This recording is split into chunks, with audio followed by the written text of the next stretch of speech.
Mon oncle, c'est donc le sculpteur de la famille, lui il travaille la pierre. Et c'est surtout chez lui que j'ai appris un petit peu à voir les choses en 3 dimensions.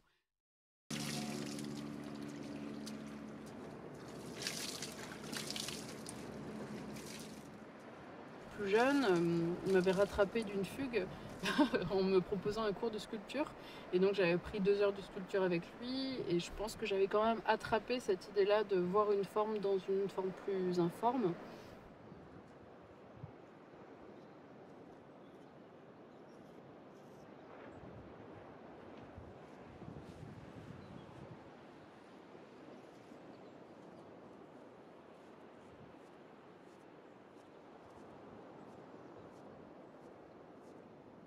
La mort était très très très présente. Et donc ce travail-là, pour moi, ça a été vraiment cette chose d'accepter qu'on est de passage et que tout est de passage et que tout est en mouvement. Et en même temps, ça me donnait l'occasion de pouvoir être plus en contemplation.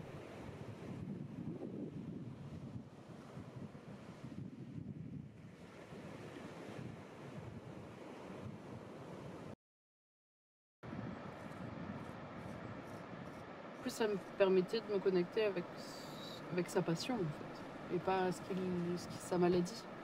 Et, et donc, il me donnait des conseils, il y avait des petits allers-retours, quoi. Et pour moi, ça a été très, très adressé à lui. Et c'est pour ça que quand il est décédé, j'ai pris la voiture la nuit de son enterrement pour voir si j'avais envie de sculpter ou si c'était complètement adressé à lui.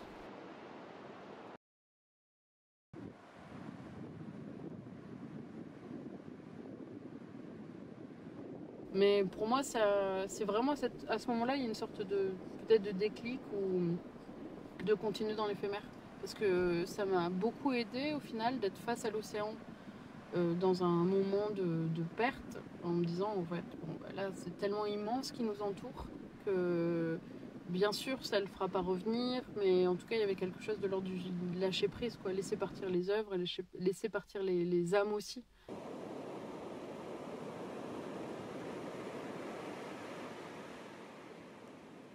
Ça m'a reconnecté à quelque chose du vivant, quoi.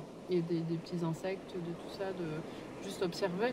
Et puis d'être fasciné par exemple, comment une araignée, comment une étoile d'araignée vient finir un visage, ou une coécriture, bien que je pense qu'on a un peu autre chose à faire de l'araignée de ma sculpture. Mais pour moi, je me raconte cette histoire-là.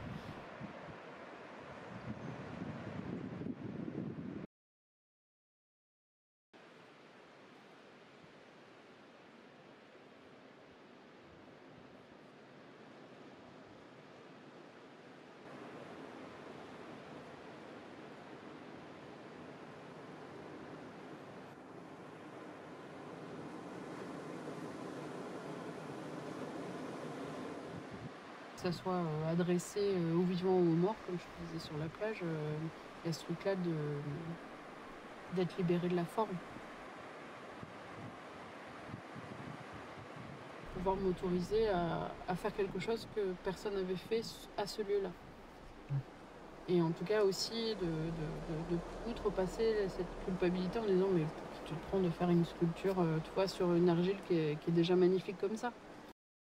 C'était impressionnant de voir tout disparaître, mais des sculptures de 9 mètres, hein, enfin, des choses assez dingues.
Au final, vu que cette argile part, pour moi, c'est donner un dernier sourire.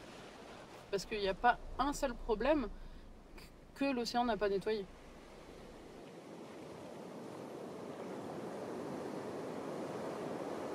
C'est tellement immense que bon, tu sais, tu as réussi à faire sa sculpture, tu vois, pas fait sa déclaration d'impôt, enfin en tout cas tout ça a l'air tellement dérisoire. Et surtout que l'argile que je sculpte, elle a 33 000 ans, donc rien que si je suis en train de penser véritablement ce qui est en train de se passer là, c'est fou quoi. C'est que la dernière personne qui a marché sur cette terre qui réapparaît par érosion, mais surtout que c'était il y a 33 000 ans, enfin ça me dépasse dans tous les sens, cet espace me dépasse. C'est sa fascination chez lui de vouloir attraper la transformation. Et en tout cas, même les peintres se sont un peu cassés les doigts dessus en disant si, toi, si pour la chrysalide ou le papillon, à quel moment tu prends, mais en fait, tu fais une photographie de cet instant-là, mais tu peux pas attraper la métamorphose. Et en tout cas, moi, c'est ça qui m'inspire beaucoup, c'est peut-être, est-ce que si je commence à faire un visage et qu'il y a un éléphant qui apparaît, est-ce que c'est pas un entre-deux aussi? C'est cette approche-là, c'est un peu linéaire, dit comme ça, mais ouais, une sorte d'un avant-monde.